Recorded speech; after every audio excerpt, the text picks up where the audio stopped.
Okay, so as someone who's a huge fan of Jurassic Park, I really wanted to like this movie. It was exciting to get a movie that isn't related to the Jurassic franchise. As much as I love that franchise, it's good to get something a bit different, something that seems like it is going to have a bit of a mature take on it at times. We'll get into that later. Great idea, bad execution. It obviously had a Spielberg vibe to it, but it's more of a discount, 50% off Steven Spielberg. So this movie just felt so hollow emotionally, and there's moments where you really should be feeling something. There's a lot of marital drama that doesn't add complexity. It just drags the movie down and takes it to a bleak place. It just isn't a fun family to spend time with. They have no personality. There's no charisma there. So let me know what you think of it if you've seen it. Let me know what your favorite dinosaur movie is. That's pretty obvious, but yeah, let me know your favorite dinosaur movie. Okay, so firstly, the animatronics in Jurassic Park are part of what made that movie so timeless. It just looks so good, even all these years later. Yet here, they just rely on CGI. They could have gone the animatronics route. Instead, they go for CGI. And if you're going to go that way, at least make it look good. It doesn't look good. The dinosaurs look like they're not distractingly bad like the dog, but they're still pretty dodgy. It's 2026. There isn't really an excuse for that at this point in time.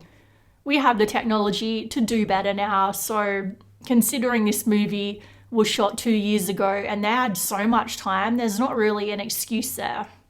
Okay, so dinosaur movies are obviously always going to try to get that child family audience because that is what is going to sell the most tickets, and they're in it to make money. I get that, but I feel like there's enough of an adult audience that wants a straight up horror dinosaur movie that this could have still made a lot of money if they had really lent into that. And I saw glimpses of what that movie could have been like when they first get to the prehistoric age and they're stuck in the house. You know, there's a bit of a horror vibe there, a bit of a Spielberg does horror vibe that I really liked. And I feel like if they had lent into that, we could have got a really good movie, but instead they want to make it family friendly. And there's just no sense of tension or suspense or scale like in the Godzilla movie, for example. You got a sense of sheer scale, but here there's just nothing. And we're here for the dinosaurs, yet they just don't impress. I feel like that could have been such an easy win for them. Instead, they went the direction a million other movies have gone. Anyway, look, it's an hour and a half runtime, yet it still manages to drag. The 80s setting, it's fine. Like, it's just there. It doesn't really stand out to me. I love movies set in the 80s, but it's just there, I guess. Obviously, there's a lot of talent here. Anne Hathaway, though, I've got to say, I've got major fatigue at this point. She's in everything. Like Zendaya.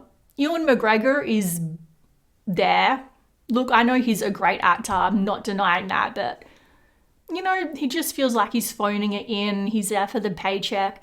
Maisie Stella, she's from Nashville. I really like that show. She can act, but yeah, I feel like it's not so much them probably as it is the script. They're not really given a lot to do. And tonally, that was one of my major complaints. It was so bleak, and then we had a major character death that was played for laughs. It just feels really inconsistent. They trash talk God, you know, that's pretty typical these days, but I feel like it was a setup because they kept saying God can't save you, things like that. And I felt like it was almost a hopeful setup for something at the end where they survive. They have a nice little moment.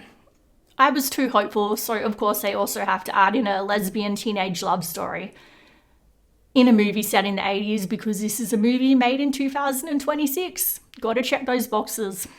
And the teenage girl who's played by Maisie Stella, who saves the other teenager from a dinosaur, risking her own life, and she doesn't even say thank you. And I know that's a really small thing to be so bugged by, but I mean, really, at least thank the person who saved your life. 4 out of 10 for me. Look, save your money, watch this on streaming, or just watch Jurassic Park again for the 100th time. You'll probably have a better time. Let me know what you thought of it if you've seen it down below. Feel free to like, comment, subscribe. Otherwise, I'll see you guys in another video.